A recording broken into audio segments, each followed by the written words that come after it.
ചേട്ടാ പടം എങ്ങനെയുണ്ടായിരുന്നു? അടിപൊളി അടിപൊളി അടിപൊളി.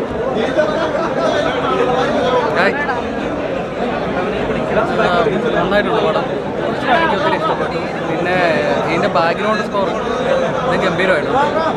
അതുപോലെ തന്നെ നമുക്ക് ത്രില്ലറും അതുപോലെ തന്നെ ഒരു കോളേജ് എല്ലാ ഫീലും കൂടെ കിട്ടുന്ന ഒരു ഫീൽ ഗുഡ് മൂവിയും കൂടെയാണ്. നന്നായിട്ട് ഇഷ്ടപ്പെട്ടിട്ടുണ്ട്. പിന്നെ ജയറാമേട്ടൻ്റെ ഒരു ഗംഭീര പെർഫോമൻസ്, ഒരു തിരിച്ചുവരവ് നമുക്ക് ഈ സിനിമയിൽ കാണാൻ പറ്റും.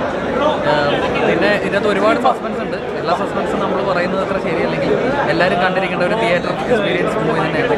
കണ്ടിരുന്നത് വളരെ നന്നായിട്ടുണ്ട്. നല്ല സൂപ്പർ മൂവിയാണ്. നമുക്കൊരുപാട് അറിവുകൾ കിട്ടുന്ന ഒരു പടവും കൂടിയാണ്.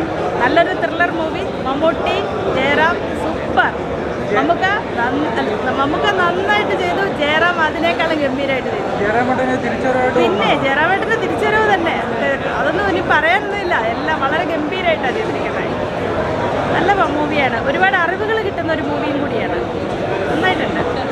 ജയറാമേട്ടൻ്റെ ഓസ്ലർ കണ്ടു. ഗംഭീരമായിട്ടുള്ള തിരിച്ചുവരവാണ്. അതിഗംഭീരമായിട്ടുള്ള പെർഫോമൻസ് ആണ്.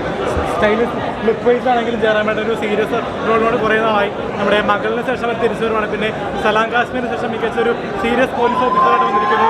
പിന്നെ എടുത്തു വരാൻ നമ്മുടെ മെഗാസ്റ്റാറിൻ്റെ ഗസ്റ്റ് അപ്പിയറൻസ് ഒക്കെ മികച്ചാണ്. അലക്സാണ്ടറിൻ്റെ ക്യാരക്ടർ മികച്ച രീതിയിൽ ചെയ്യുന്നുണ്ട്. പിന്നെ അനസർ രാജൻ്റെ നായകവേഷവും മികച്ചാണ്. അപ്പോൾ സ്റ്റോറി വേസ് നോക്കിയാണെങ്കിൽ മിഥുൻ മാനുവൽ തോമസിന് കൈയ്യടി കൊടുക്കണം. അപ്പോൾ മിഥുൻ മാനുവൽ തോമസിന് മികച്ച ഡയറക്ഷനാണ്. അപ്പോൾ ജയറാമേട്ടൻ്റെ അതിഗംഭീരമായിട്ടുള്ള പെർഫോമൻസ് ആണ്. ജയറാമേട്ടൻ 6 റേറ്റിംഗ് റിവ്യൂ 5/4.